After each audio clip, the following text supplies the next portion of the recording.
Assalamualaikum warahmatullahi wabarakatuh. Bismillahirrahmanirrahim. Alhamdulillahirrabbilalamin. Wassalatu wassalamu ala sayyidil mursalin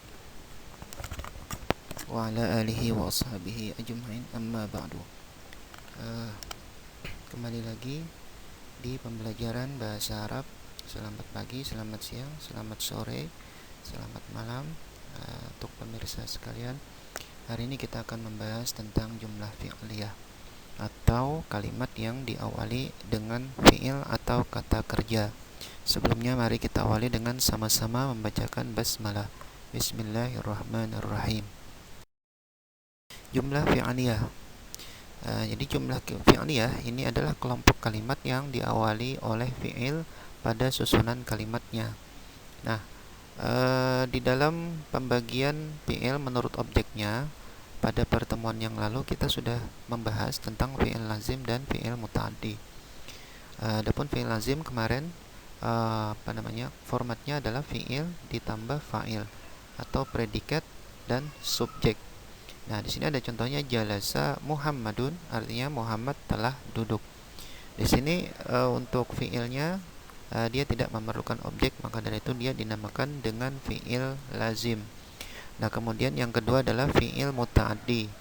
Formatnya adalah fi'il predikat ya, kemudian fa'il atau subjek, kemudian ditambah maf'ul bih atau objek. Di sini contohnya akala Muhammadun at-tamara. Muhammad memakan kurma. Nah, di sini kurma adalah objek dan predikatnya di sini adalah akala. Sedangkan akala dia memerlukan objek karena makan harus ada yang dimakan. Nah, demikian itu tadi sudah kita jelaskan pada video yang telah lalu. Bahas tentang kaidah jumlah fi'liyahnya. Bagaimana cara membuat fi'il yang bagus. Nah, untuk kaidah jumlah fi'liyah yang pertama, fi'il harus satu jenis dengan fa'il.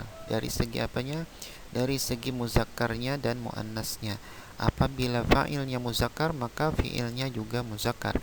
Di sini contohnya adalah kata at-talibu atau siswa laki-laki. Nah, lalu dia harus menggunakan fi'il yang muzakkar juga. Nah, lalu diambil dari jalasa. Jalasa at-talibu.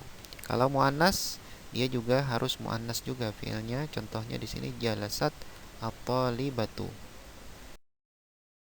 Nah, kemudian kaidah kedua adalah fiil harus berbentuk mufrad.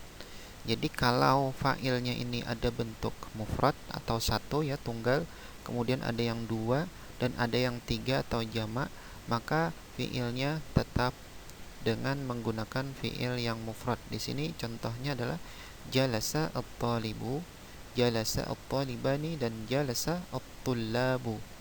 Nah, untuk muzakkar dan muannasnya dia tetap gunakan muzakkar muannas untuk fiilnya. Kalau fa'ilnya muannas, maka fiilnya juga harus muannas. Ini contohnya jalasat. Nah, yang untuk perempuan jalasat at-talibatu, jalasat at-talibatani, jalasat at-talibatu.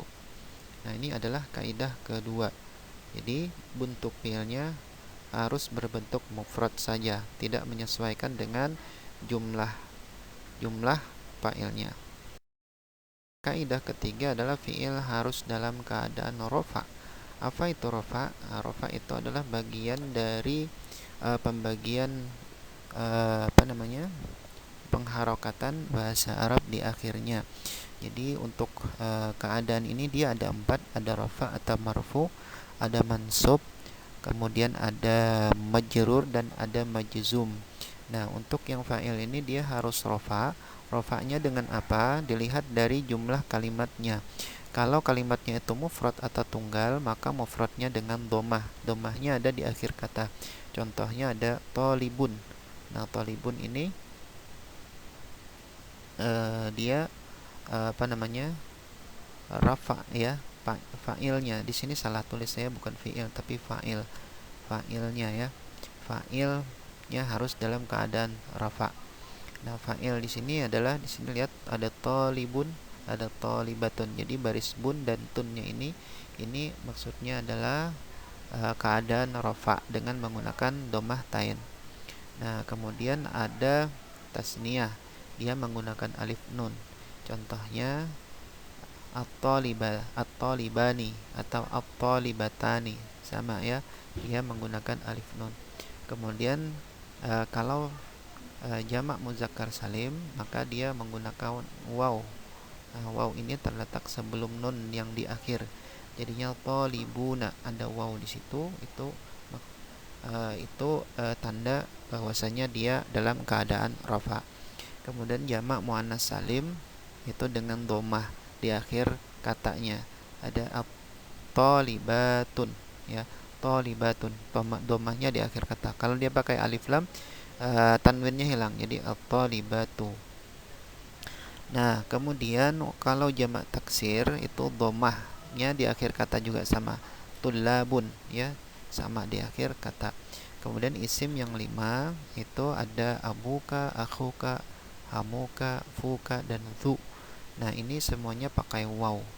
Nah, nanti kalau dia berubah jadi mansub atau majrur, nanti beda lagi. Abuka jadi abika kalau dia majrur.